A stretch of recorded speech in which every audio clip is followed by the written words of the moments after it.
So doon sa video na yun, doon tayo tututo kasi mga kababayan, bukas na ito. Sa media, hindi man lang ni-report ng mga media na si Lisa, based doon sa CCTV na ipinakita, na siya ang mastermind. Yung pangalan niya ay lumabas, Lam.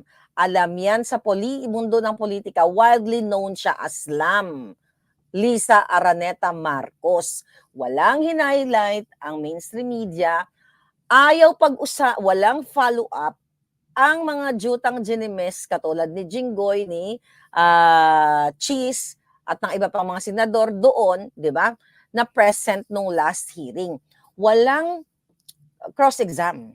So, alarming kasi napakahalagang malaman ng tao kung ito ba ay si Lisa Marcos. Okay? Well, obviously, ako sa pagkakilala niya, dahil ako may 3 death threat mula sa kanya, talagang sabwat, talagang yun ang kanyang power para manggurgur.